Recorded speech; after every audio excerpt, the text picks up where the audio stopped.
बहू अगर थक हार के ना सास के सामने यह इतना सिर्फ कह दे कि आज हम बहुत थक गए ही, बहुत ज्यादा परेशान हो गई ही। सास के रेडियो के बटन चालू।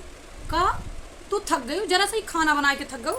तू का बनाए ले तू हमरे सबके जमाने में खाना, चूल्हा फूकत फूकत आँख फूट जात रही, इतने बड़े बड़े बटुला में खाना बनत रहा, तू कुकर में सीटी लगा दू गैस पर देख, तब वो थक गई। इतने बड़े बड़े पिसान के लोई बनत रही जौन हमरे यहाँ 4-4 किलो रोटी तब खात रहे, यही सभे जो ना दूध रोटी पाई गा हाथ थोड़े बने में 15-15 रोटी खात रहे एक एक जने। कपड़ा तू का जाना थप पी लेके कचार कचार धो धो जीव नहीं करा जात रहा। और अब गयो मशीन में डाई बटन घुमाई, कॉलर तक ना छूटत, लेकिन मर्दे चुप्पे पहले चला जाते, कुछ जबान नहीं है, धो धो बुरुस से रगड़ रगड़ कॉलर कट ही जात रहा, लेकिन तब वो उनका सबका सफाई ना नजर आवत रही।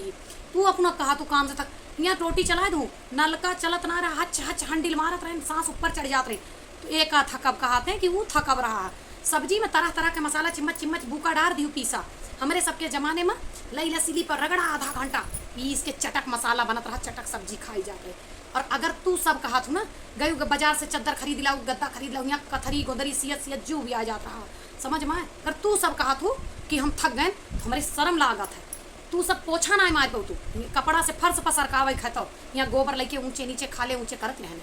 तुम्हारे सबके थकब कहाब ना, समझ जा हमारे शर्म के बात यह सुन के जियरा इसे गिराएगा, चुप हो गई।